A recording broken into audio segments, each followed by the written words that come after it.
Not seeing us. There we are. Are we centered on the vertical?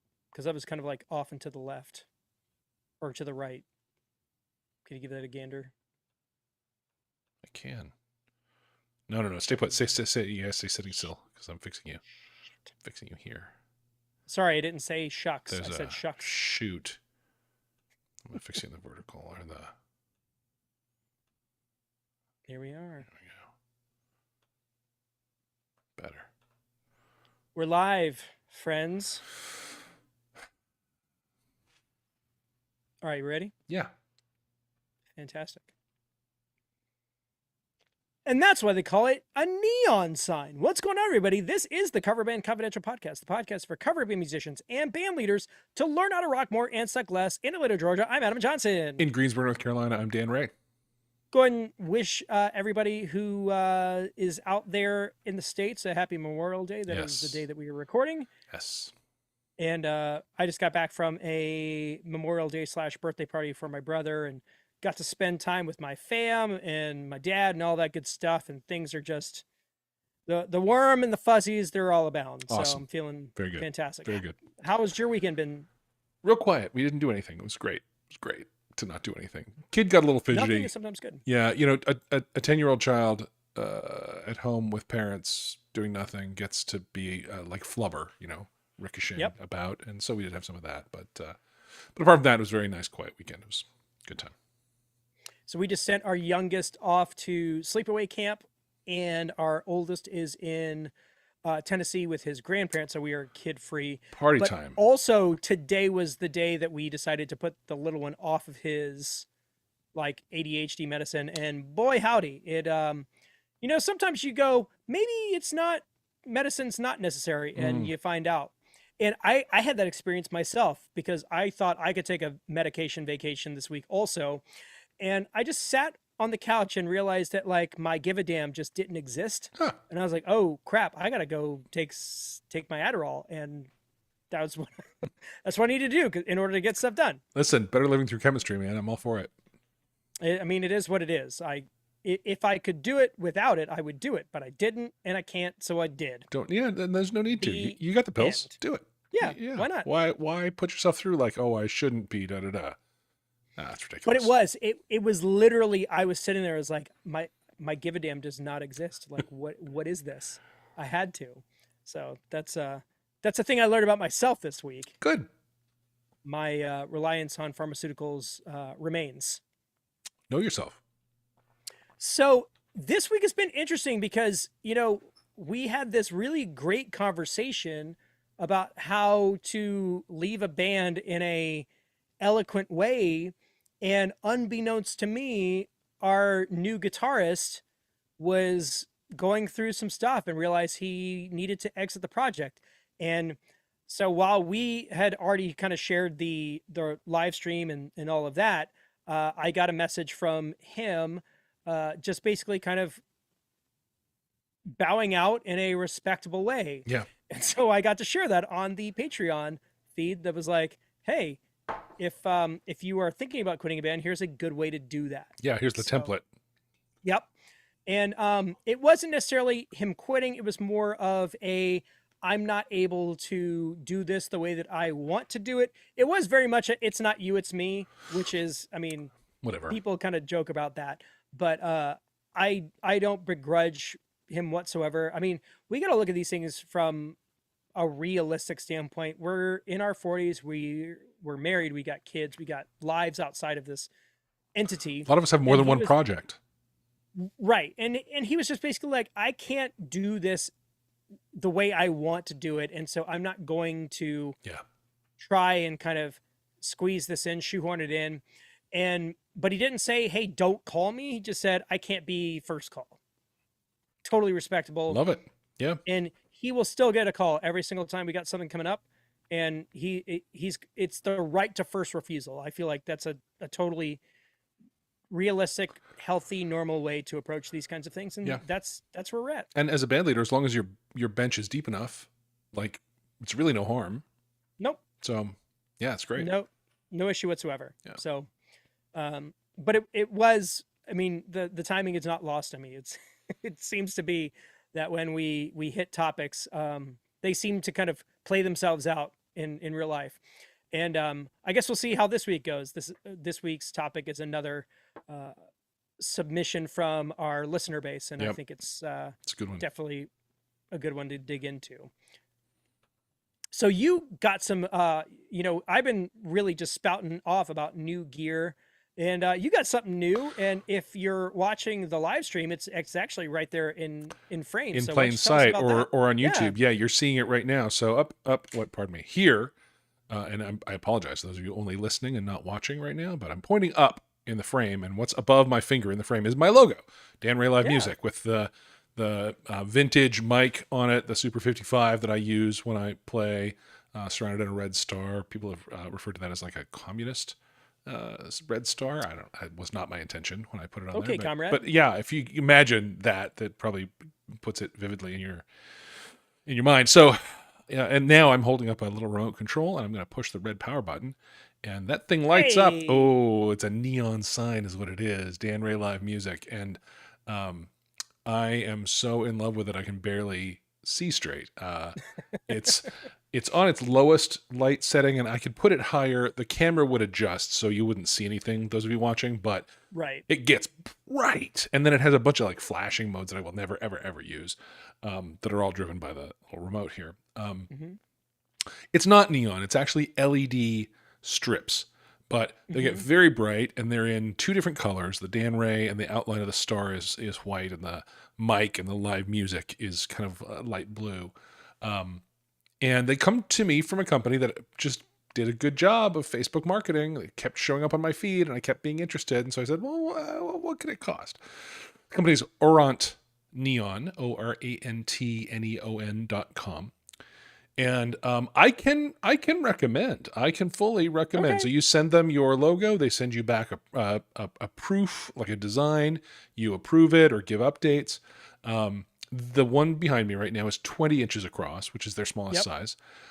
They get big, but at 20 inches, it was $350 for the piece. And then I said, look, okay, but my use case is not attaching it to a wall. I'm going to be schlepping it around gigs and throwing it out of cars. And, Yeah, I was about to ask you. how does it deal with that? And he said, well, it's pretty sturdy. I was like, okay, but you don't know my like situation. He said, well, we can make you a custom box that'll protect it. I said, how Okay. much? He said $100. I said, fine, do it. So all in, it came to $450 plus some shipping and some tax, for this light behind me, and a custom box that I got to tell you is it's probably the sturdiest case I own. It's impressive. This box, this box that it came in was really good. I mean, butterfly clamps, and I mean, it looks like a road case. Nice. But in fact, when I pulled this thing out of it, it is a sheet of acrylic and these rubbery LED strips attached to it, and it really feels like I'd have to do something very violent to damage it. It's light and sturdy on its own. Like I was kind of trying to talk me out of the case, and I can get how I'm still glad I did it, but I have no concerns about its sturdiness. And then the other thing was, I said, look, how am I gonna stand it up? How am I gonna, what's the That was my next yeah, question. here I am playing an acoustic show, and where's it gonna like? Was gonna lay on the floor? He said, no, no, no. It Hmm. comes with a stand, and he showed me a picture of this piece of cut vinyl, Hmm. kind of taped at the back that made like a foot. And I was like, fine, I'll set that up on my little side table. It'll be fine. Well, when the apparatus came, it did not have that, and I reached out and said, Hmm. listen, love the sign, but I didn't get that foot you were talking about. And it did take like a day to get a response on that. And the response was, hey, no problem, pick one of these. And there were 3 links, and they were links to Amazon, to stands, tripod stands that would hold this thing. Yep. I think what happened was they realized they didn't include like a 10-cent piece of vinyl, and then instead sent me a $20 thing from Amazon. Hmm. Which is like speaks a lot for their customer care, and all, like I was impressed that they did that. So it's right now Yeah. behind me, hanging on the stand that they sent me. It's a little plastic tripod. It won't hold up to a ton of gigging, but it was a really nice gesture, and I think it stands it up very nicely. And overall, I'm really impressed with the company and the product and the customer. The care after sale. All very impressive. I think I can fully recommend them. Well, so from my perspective, it looked like it was sitting on a mic stand. So that, I mean, from from the outside, Yeah. looks like it's pretty, it's pretty solid. Yep. So yeah, I'm very surprised that there was something else because I was like, are you about to tell me that they figured out a way to like screw this thing into a mic stand? Because that would Well, be the genius. stand that came to me, and it was a standalone product from Amazon, is it's a stand with a tripod foot, and Hmm. then two sort of clamps that screw onto the stand at the top and bottom and kind of Okay. capture the top and bottom of the sign. Right. So you totally Yeah. could put those two clamps around your mic stand and have the sign just right there in front of you on your mic stand if that's how you want to do it. Um, I I hadn't thought about that, but it's a darn good idea. I might actually throw away the cheesy plastic tripod stand and actually just do that instead with the two sort of clamp bits that come with it. It's not bad. Yeah, my next thought was like, is there a way to like 3D print like a bracket that you could screw into like an existing stand? I'm But sure. Yeah, I'm sure. that's kind of where I like I'm very much in the 3D print world because we got one, Yeah. and I was last week we were talking Maestro DMX, and I printed out this bracket that you can use Right. to Yeah. sit it to a into a rack. Now, I didn't get the scaling just right. This is one of those weird situations where like most software for printers is in millimeters and this is in inches, Hmm. and I didn't get the scaling quite right. So this one is a little too small, and I've tried a couple of other things and didn't quite get there. But I've used 3D printing to do all kinds of really interesting stuff. I mean, as far down as like this is the thing that I put my inner monitors on when we're not recording. Sweet. Um, Nice. yeah, there's all kinds of I actually I got a pattern for like 3D printing an offset like a jazz master style guitar. You can literally Wow. you can print one Okay. at home. I'm not quite ready to throw that much That's filament a lot into of the ring. filament to play with. It's Yeah. right, and for it to just go sideways, I don't Well, and think I'm ready yeah, the yet. thing with 3D, I mean, I don't have one, but my understanding is like at any moment, if it got slightly screwed up, like the whole thing is offset of itself and you're screwed. That's Yeah, typically the whole thing falls apart during the first step. It's the thing where you get the spaghetti builds is when like the adhesion to the bottom mat uh doesn't happen. sure. So typically when things go bad, they go bad pretty early, and you can, as long as you're like watching it, you can stop it before you blow a bunch of Well, that's good. materials on it. That's good. But yeah, it's something that is not foreign to me. We've definitely had a couple of botched projects. So Yeah. uh, speaking of botched projects, let's go to Well, listen, reviews. I'm gonna turn this guy off because it's messing with my camera here. But again, Orant Yeah. Neon, ORANTNEON.com. You know, I liked working with him. It was fast. It was good. I don't know if the price was right. I'm happy at the money I spent. So, doink, it's off. There you go. On with the show. Well, speaking of show, let's go to reviews.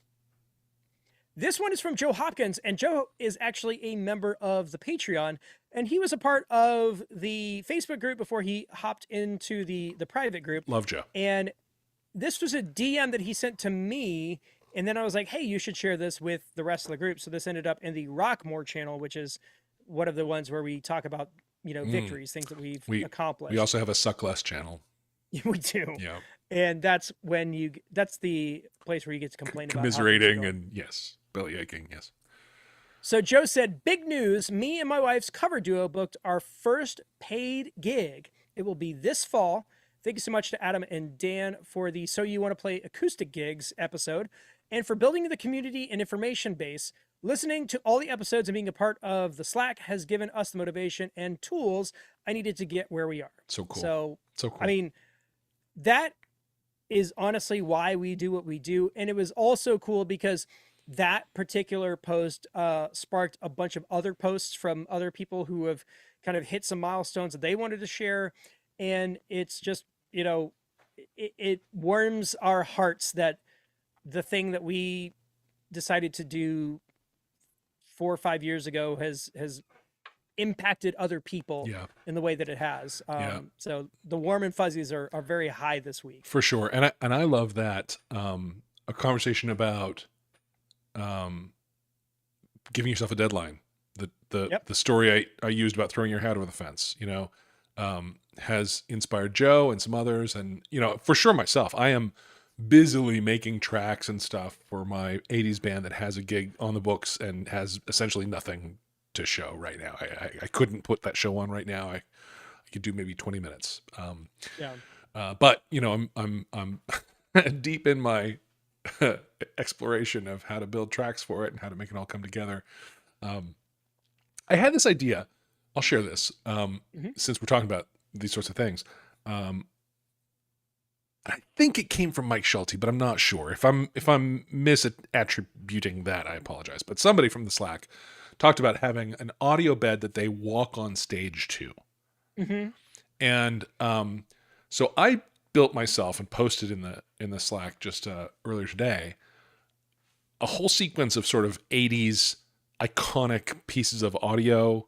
Yep. Where's the beef, and um, you know other sorts of clips with the drum intro of 1999 behind it. Nice. You can hear it, right? Yeah. So I just looped that a bunch of times and put these sort of 80s-ish things behind it into a track of the whole intro of 1999, all instruments, and then a cue where everything but the synth drops out. And the idea is Hmm. the band will come in right at that moment. But we've got about a minute and a half of audio that Yep. we can walk in and, do something and pick up our instruments and whatever, fist bump, whatever we're going to do before the cue says band in. And we take over for the drums and bass and guitar Hmm. that are on the track. Um, I've been busy.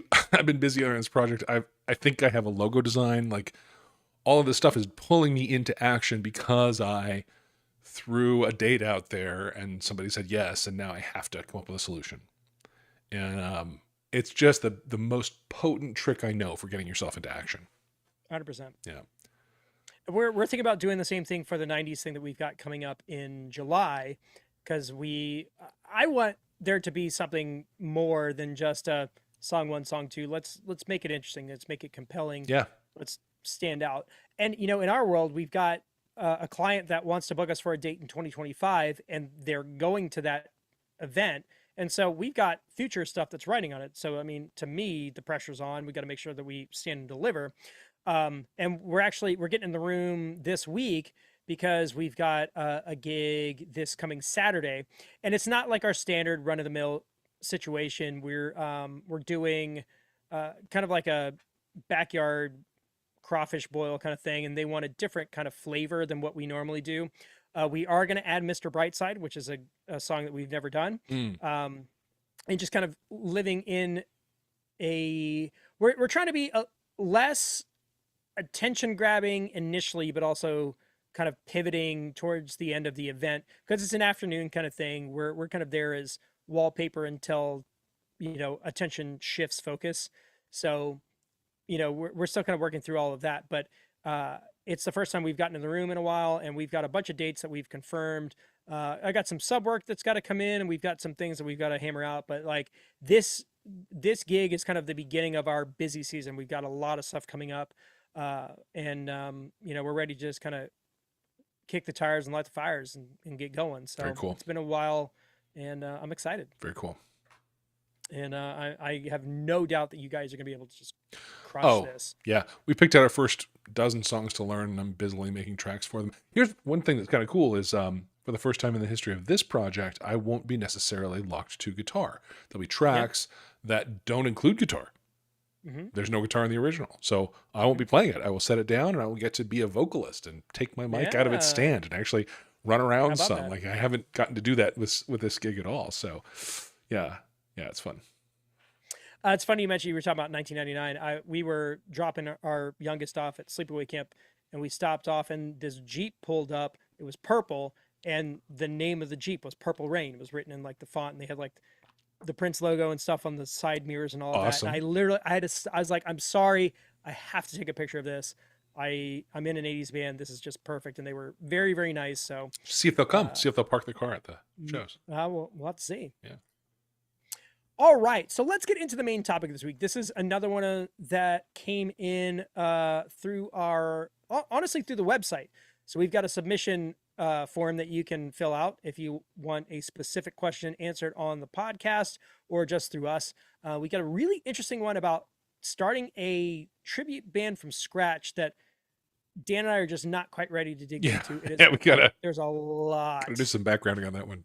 Yeah. Yes, because we just don't have the answers that they're quite looking for at the moment. So we're going to try and do our due diligence, and then maybe it'll make it onto the show at some point. But this may be an off the books kind of thing because it's definitely a lot to work through. You know my rapper name, right?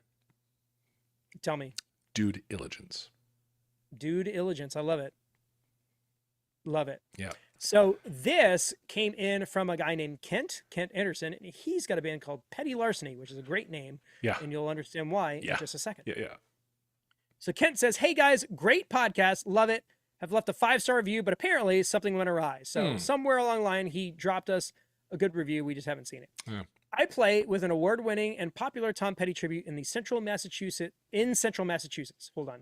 Eggplant. I played with an award-winning and popular Tom Petty tribute in central Massachusetts. We play throughout New England, anywhere from performance venues to bars to outdoor venues and town shows. One of the things we struggle with is stage banter, things to say to start a show, between songs, and so forth. Part of the issue is that our excellent lead singer, their Tom Petty, I suppose, really sings his brains out, so he's often thinking about the next song and not necessarily like in the headspace to communicate with people in between songs. We've tried scripting things a little more, but that just puts more of a memory burden on him, and he doesn't use an iPad. What is your advice? Is it okay for someone else to be the banter person? Eggplant. What is your advice? Is it okay for someone else to be the banter person? What are things that work with banter and things that stay... Eggplant. What are things that work with banter and things to stay away from? Thanks for any and all insights. So big thanks to Kent for reaching out. And this is something I feel like we've talked about before, but bears repeating. Yeah, There's so much that we can get into. their case is a little special. Did you check out their website? I did not. Tell me about it. It's good. So first of all, a couple things that I loved about it. At the bottom of the front page, there's a video that on its title and the name of it coming in from YouTube is "Show in 30 Seconds." Love it. Love that so much. Like it tells exactly you how what we're much. looking for. I actually think it's 60 seconds. Correction, but still, it tells you how long it is. I'm like, yeah, I'm in for 60 seconds. It's not a problem, right? I do think that they are not a strict tribute in as much as they have male and female lead singers. Okay. I think that so there's not like a people playing particular characters in the original show. I don't think there is a Tom Petty in their show. Got it. So it's not as strict as some covers I've seen, but I'll tell you the videos I saw and the audios I saw, really clean, really nice. I think they're a really good act and lots of great video evidence of draw and crowds having a good time. And yeah, I was super pleased with the website I saw. So that changes the question, right? Is there something, if there's not a Tom, Yep. if there's more than one person being the lead vocalist for different songs, does that take some of that front person pressure off of our excellent lead singer? And he is, by the way, he's really, really good. I think the answer is yeah, some. I have seen bands where the singer sings and then like the bassist talks to the crowd. And it's not that I had to get over something as an audience member that the singer isn't the one talking to me, which is just my expectation. But I do think that's the crowd's expectation. I don't know how hard it is to overcome that expectation, but I did have a moment of like, isn't it funny the singer sings but then kind of goes away between songs? Yeah. It felt weird. It did feel weird. Yeah. When you were saying like the bass player talks, the first example that jumped out at me is Fall Out Boy, because Patrick, who is their lead vocalist, is not the mouthpiece of the band. Their bass player, Pete Wentz, is the guy who does all the talking in between songs. And if anything, like their singer is kind of like the foil to him. But it is a thing, like if you look at their specific dynamic, the bass player is the one who's the main lyricist. The singer is he's a singer, he's a good singer, and so that's what he does. And there are other examples of that kind of thing. And in my band, my wife is in the group, Yep. and she is the only person on stage that doesn't have any other focus in between songs. Yeah. Sometimes, I've got to tune my guitar. And so she's really good at filling that space. And also, she's just a more personable, like outgoing person. Uh, and so in our world, she is the front person who is engaging with the audience, who is very locked in and is doing a lot of the talking. And then I play the part of maybe like the foil of that. Mm. And that's just like a personality thing. She's definitely the more gregarious, outgoing, and I can kind of be the sarcastic, like throw a quip out here and there. Every once in a while, I have like a moment of genius, but she's the one who's putting the work in, and that is one of her very unique skill sets that I 100% appreciate, because it totally adds a level to our live show that wouldn't be there if she wasn't there. So Mm. totally throw that her way. She gets all the flowers. Yeah, I think with fronting teams, right? Mm-hmm. Co-front people. Yep. I think it's a really powerful dynamic to engage with, because I'm still working with Taylor to be um, comfortable with banter and ready to just be on mic. You know, I I did lots and lots of theater improv Sure. as a kid and a college kid. So, I can, something can come out of me, and I trust that, and it's part of what makes me be able to be on a podcast too. Like I don't have Sure. to pre-think a lot of stuff, because I gotta have some confidence that something okay will come out of my mouth. Yeah. Um, Not everyone has that. That's a developed skill, and I'm working on developing that with my current co-front person. In my last project, I co-fronted with a guy who was like distilled charisma. Yeah. Like everybody wanted to be his buddy. Everybody wanted to be his, and like everything he said was perfect. Yeah. Always. That was not something he developed. He was just kind of born with it. Yeah. And so in a lot of cases, he was the voice and I was the foil, in the same kind of way that you and Amber are. Which is, Sure. it's a fun dynamic. You can play with Yeah. that, and you can subvert it sometimes, and you can argue sometimes on stage in a way that makes the show interesting. Like, there's a lot you can do with that. So that's fun. I think also we set the bar higher for ourselves than it really needs to be. A lot of times, if you Hmm. just if you shout out like, "Everybody having fun tonight," Yeah. like that's all it takes to have the crowd be connected with you and engaged, and they get to roar back, and like that's all it is. It's not, Hmm. you don't have to come up with something clever. It's just a moment of sort of, I'm not playing music now, so I'm going to say something to you, and you're going to say something to me, and that's all it is. Well, yeah, and I think the thing that people just need to understand is that the intent of the between song banter is to maintain the energy level, Right. or Right.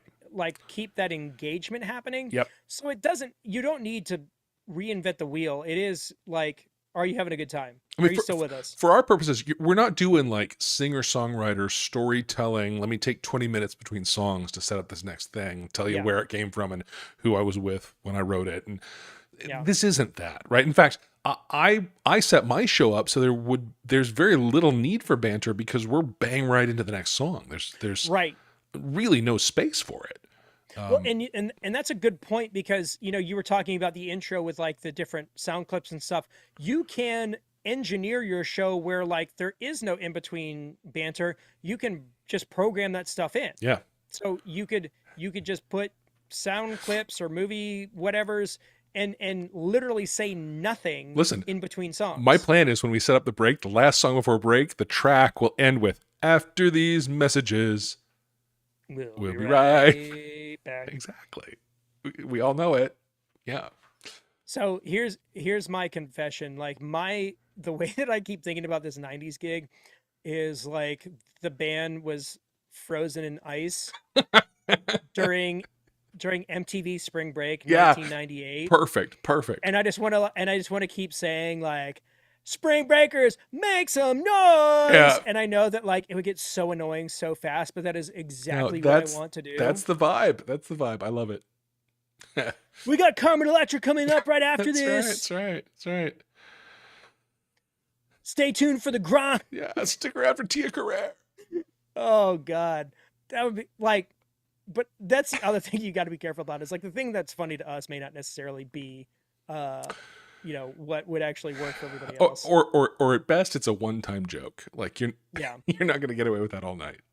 yeah. Adam, who's on the live stream, said what Dan's saying about the ex theater kid improvisational whatever is very true, and I think that that's actually a really good suggestion for a person who's like, I don't really know how to do this. Go take an improv class. Take an improv class For sure. Like every single town has one. Yeah. And you just have to kind of learn the general like rules of that world, where you basically just don't shut things down. Like find a way to like add to whatever it is that's being said. Yeah. Or create a thing out of thin air.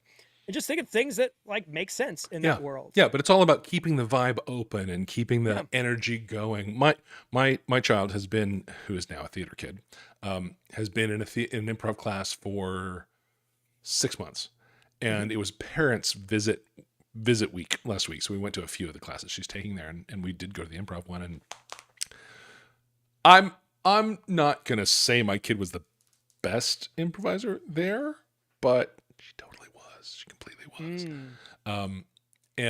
And part of it was like,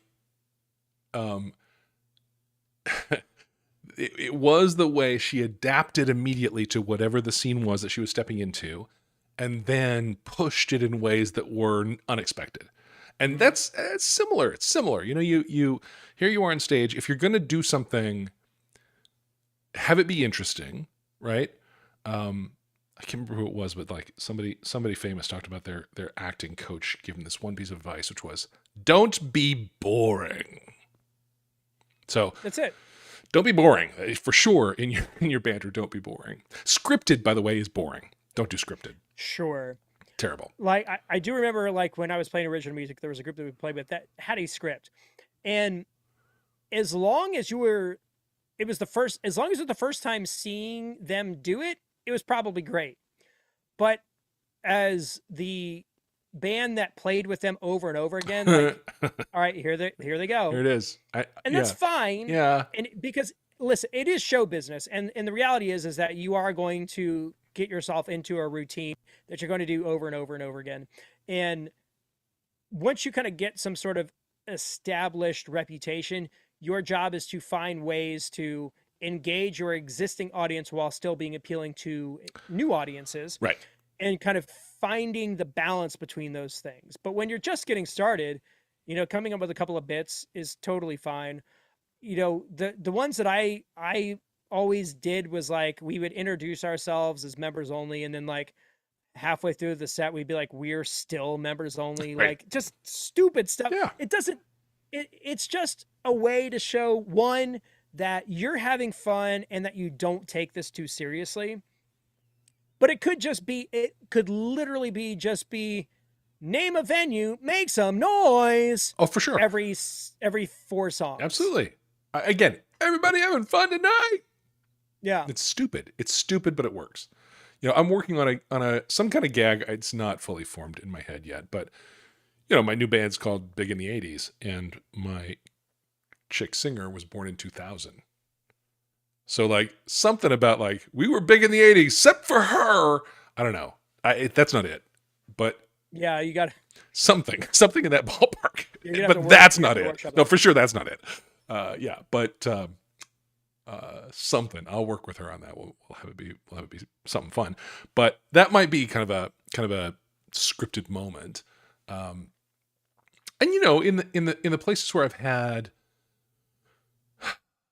this sort of banter stuff really evolve over time, it always started with some gag that happened on stage that was hilarious and it killed us. Yeah, just something organic, 100%. Yeah. Like your kick move in the Duran Duran song, right? Yeah. Like it's somebody did that once and like it kind of stuck, and so it didn't get scripted exactly, but it's kind of what we do now. Yeah. That's totally valid, and as long as you can own it every time, like it's the first time, like you just came up with it. which is what acting is, by the way, saying words like you just thought of them. Thought them, yeah. Uh, um, that's all good. Hmm. Well, and there's so many ways to go about this because, the initial pain point is the person that is supposed to be in charge of this just doesn't do this naturally. Right, right, And so if there's two approaches here. You can either go, this is a skill that this person wants to develop and they want to work on it, right. or it's like this is not something that they really are interested in and we have to kind of work around it. Yeah. My So, casual recommendation, and it's yep, okay if it gets ignored, would be the former. My recommendation would be to have the singer be the spokesperson, because sure. it's what the audience expects. You don't have to get over anything. Um, that would be my suggestion.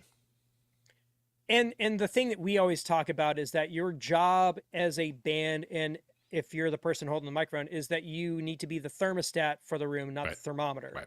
So you need to be the person who sets the energy level.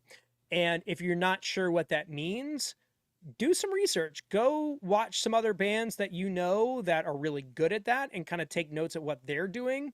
Watch live videos of your favorite groups where, their lead singer is really adept at that. Well, and in this case, we got Tom Petty to look at, and he's a master of Yep. this. He can hold a stadium in the palm of his hand. So go But watch he that. also, from just a person who's like seen him before, that wasn't really his deal. Yeah.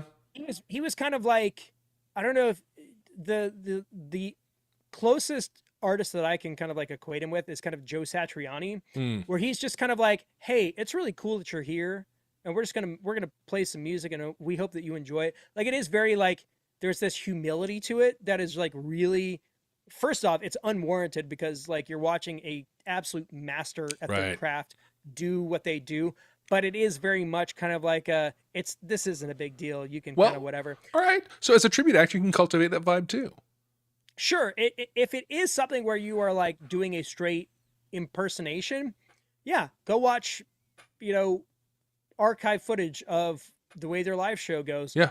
and look, maybe there's, because listen, everybody's got a bit, and whether you like it or not, there's a thing that they say at every single show, and it is just, it works, and Yeah. so it sticks. Yeah. On Roger Waters' last tour, toward the end of the night, and it happened at the show that I went to here in Greensboro, but then I saw a video of it a lot of other places. I've done the whole show, and then like we got a close up of him on all of the monitors that are all around the stadium, and he says, "Is it all love in this room tonight?" And there was when I was there. Yeah, there completely. It touched me deeply. And then I saw a video of it from like 20 other venues, and I was like, "You're cheating on me, Roger." Yeah. And and that is something that you will notice is like, if you're a fan of a particular artist and they go on tour, you start watching all the social posts, it is the same thing over and over Totally again. identical. And so kind of let that go, Yeah. because that is just kind of the reality Yeah. of this work. Yes. It's this is the best town we've played in, or you can say this is the best venue we've played in, or whatever. Yeah. The other thing that popped into my head is like, a funny person. You might know a person who's like professionally funny, like they do stand up or Mhm. whatever. Mhm. Reach out to them and be like, hey, is there anything that you can punch up? Is there anything that like we could be saying in between songs that you think would be entertaining? Or like, here's the thing that I was thinking of, and maybe they could just go through it and again punch it up, just kind of like God, find or even like beats to hit. I'll throw you a few dollars to come to my show and just take some notes. What could I be throwing out? I think a lot of people aren't willing to reach out from like a non-traditional Yeah. set of resources. So find choreographers, find funny people, Yeah. find theater Yeah. folks that are in your circle that could just, you don't necessarily have to take what they say as gospel, but maybe they've got some insight that you just don't have, and take the bits and pieces that make sense for your project or your show, incorporate those, and just, the way that we get good is by taking little bits of information over time and iterating and iterating and iterating and Yeah. iterating and iterating until you've got this thing that just can't be denied. But like thinking about other groups as far as like successful groups that aren't necessarily have really vocal lead singers. I don't know if Mason from the Pork Tornadoes talks a whole lot between songs. Hmm. From a personality standpoint, it doesn't seem like that's the kind of thing that he I think does. from the live streams I've seen of them, they kind of talk amongst themselves Yeah. sometimes between songs. It's more of But like an ensemble deal. yeah, but Yeah. mostly it's like just bang bang bang between songs. There's not Yeah. room for talking. And there is no right answer. No. You know, if there's a tuning break, the way that we've always done it is like if you're looking at like a set list and you're doing like a let's say a 2 hour set, you're going to take these breaks regardless. They're tuning breaks, they're guitar. I got to take this guitar off. I got Water to change breaks, whatever for the singer. whatever, Yeah. and find the things that you want to talk about during that time. So it could be information about the band, social media stuff. You know, take a picture, like put your camera up against the QR code to find out more about us. Thanks to the venue. Tip your bartenders. Give it up for this staff. We've got X more songs. Like there are particular subjects that you can talk through that don't necessarily require you to be clever or whatever. You're just filling dead air Yeah. basically. Yeah. And that dead air can be filled with you talking or the band talking, or you can find some other creative way of filling that space. It could be instrumental interludes or sound clips if you're doing like era stuff like we are. There's so many options for you that don't involve, you know, your singer unenthusiastically going, "Are you guys ready to rock and roll?" Yeah. You know? Yeah. I don't know why that's lame, but everybody having fun tonight. That works. But are you ready to rock and roll? Doesn't Yeah. that lands bad. Well, rock is no longer a verb that is acceptable in modern society. Wow. I don't think. That's harsh but accurate. But if you're asking like, are you ready to rock? Like, I don't know. Am I? Let me check in. I mean, it's like it's 8:45. Like, I feel like maybe that. Just got my kid to bed. Am I don't know I if I'm ready am to I rock. ready to rock? Let me what are the alternatives Yeah. to rocking? If I want to rock and roll all night, do I have to party every day? You These are know, the questions. my wife is My a wife. font of misheard lyrics, and what she thought that song was I want to rock and roll all night and part of every day. Part of every day. Yeah. Not the Find whole, the time not the that you whole, want to party. that the whole rest of the day was just too much. It's a part. That's the right amount. Yeah. She also thought I the mean- Beatles had a chicken to ride. She's got But she don't care. she's got a chicken to ride. She's got a chicken to ride. My baby donkey. My baby. Yeah. Just it's all about chickens and donkeys, man. Yeah. She also thought she was wasting away again in my gorilla suit, looking for that lost zipper I caught. Yeah. Good times. Lots to work with there. It's been my life. Anyway, the point is, banter. It's both more complicated and less than you think, and Yeah. it doesn't take a lot to produce a lot of result, but you got to be strategic and targeted and ready to have something come out of your mouth that's great without having pre-gamed it. Yeah. Also, be sure to not get locked in on something Yeah. because the same joke, more than there is a threshold, and if you say the joke too many times, it stops being funny. A good one that I really enjoy doing is here's another song we wrote in the cover band world. Listen, we in my last project we had a whole shtick we did as we were setting up I Will Survive, where my co-frontman claimed to have written it, and I argued with him. You did not. No, and it changed it got it escalated every time. So we often had the same people coming to our stuff. We had fans that were coming to all our things, and so we couldn't deploy the same joke exactly the same way. But here's a song that I wrote after I was broken up with back in the 80s. He didn't. Don't believe him. That's not. Yeah, I did. I wrote it. And I don't know. It wasn't a smart joke, but it worked. And then we kind of changed the way we deployed it, but we never talked about it. We always kind of surprised ourselves with how it was going to happen. Yeah. I sometimes preempted him. All right, ladies and gentlemen, you're about to hear a lie. This man's about to tell you he wrote this song. It's not true. I did. I wrote this song. You didn't. you have to be careful about that because the things that are funny to you on stage may not carry For over. sure, for sure. I was Always a so, risk. yeah, I was in a group where like when we were doing the classic country thing and we were doing "You Never Even Call Me by My Name." Yeah. You know, there's that whole break where it's like my good friend Steve Goodwin wrote this song and da, da, da. And we would ham that up so hard because our singer would be and like me and the other guitar player like, is that what he said? Are you sure that happened?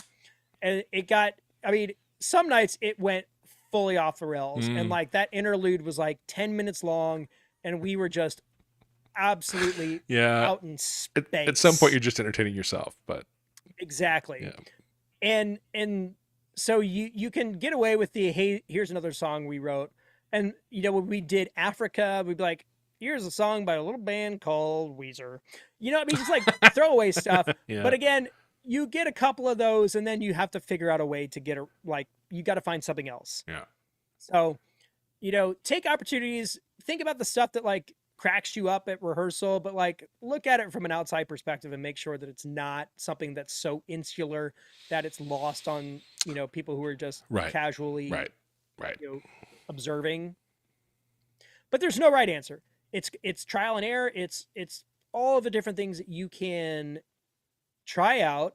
And listen, I mean, this is just what stand-ups do. You try something until you get a response. And if you don't get a response, guess what? Try You something don't do else. that one Yeah. anymore. Try something else. Or You you know, use the Wang Chung rule. Give it a couple of tries, and if it doesn't land after a couple, then throw it out. for sure. Here's the other thing. Like, I think that people who, my advice to somebody who's doing improv, if you were in an improv show and never went to an improv class, if you suddenly somehow found yourself on stage about to do improv, never having studied it, Worked. my piece of advice would be chill out. The audience already trusts you.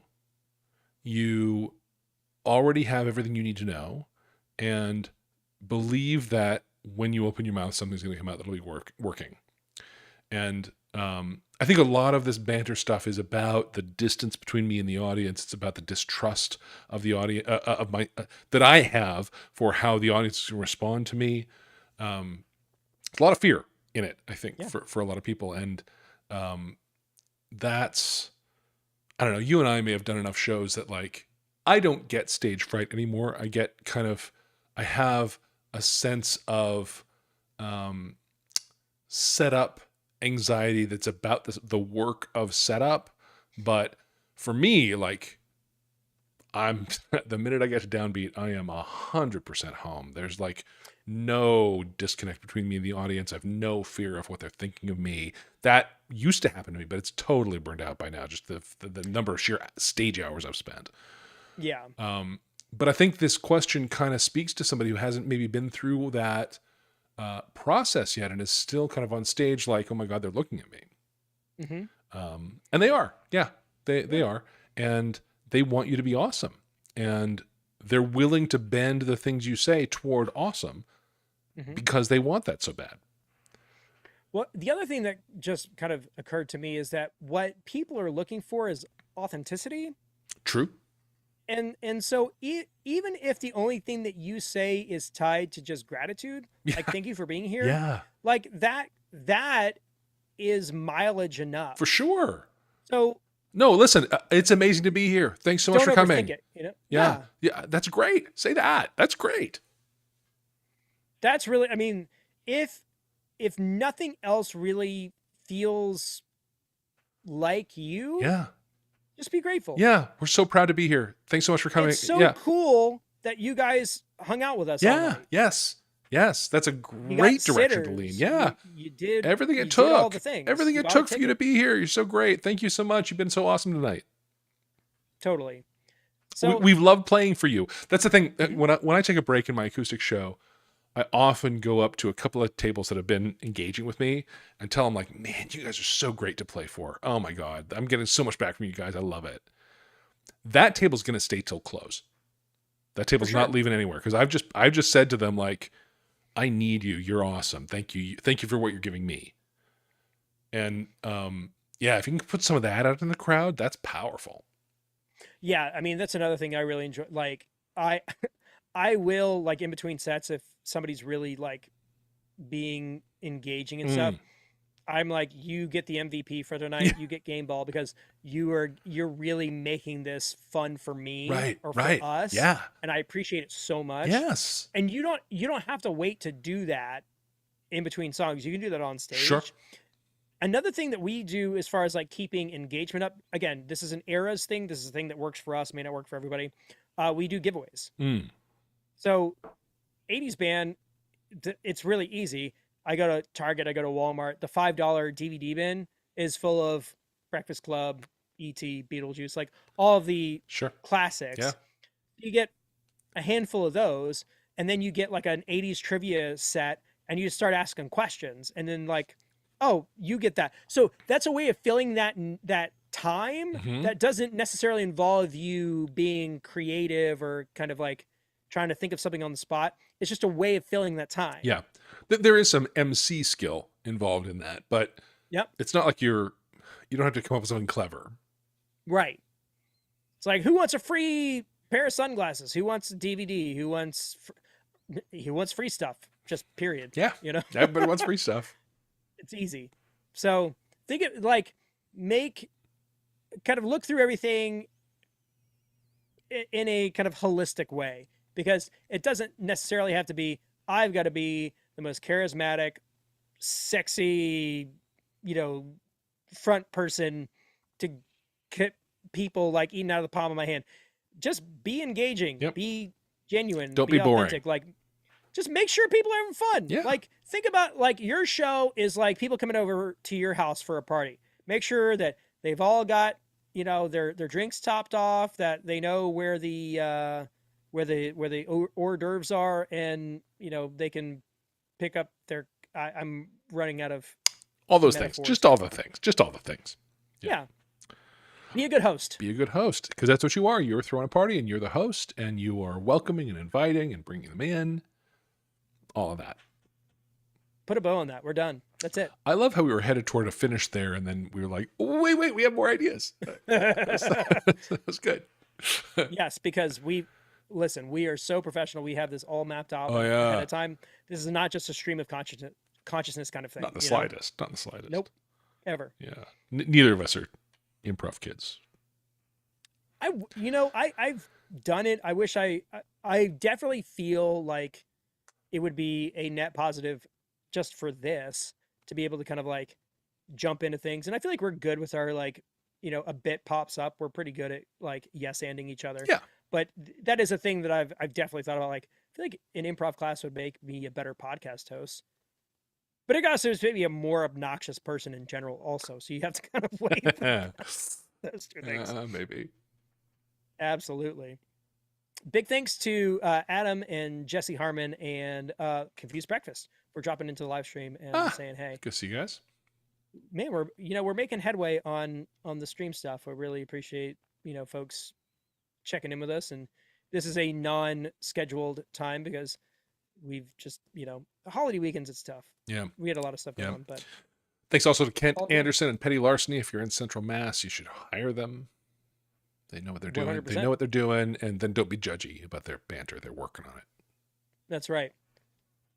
You know what we're going to say? Petty Larceny is the best Tom Petty tribute in all of New England. And you know what? Now you can take that, Quote it. clip it, Yeah. put it in your promo. That's right. That's right. Cover Band We're happy to do Confidential that. said that. Yes. Yep. And we are, of course, very important in this world. Crucial. So they People seriously. listen to us. If you want us to say something about your band, you should send us an email. We've gotten a lot of them this week, and it's made it really easy for us to come up with stuff to talk about on the podcast because there's just been good stuff. The next one about the tribute band, again, may not make it into next week's. I think it's just there was a lot. There's a lot happening in that question. Yep. So we might have to either break that up or do it offline and find something else to Yeah, talk or about. fence off some pieces of it as not answerable. Yeah. Yep. Totally. But big thanks everybody for tuning in onto the podcast and the live stream and all that good stuff. And yeah, we just appreciate the snot out of you. Always. Always. Go ahead and call it for this week. In Atlanta, Georgia, I'm Adam Johnson. In Greensboro, North Carolina, I'm Dan Ray. If you want to support the show, you can do all the stuff that Mike's about to tell you, but you've been listening to the Cover Band Confidential podcast for the week of May 31st, 2024.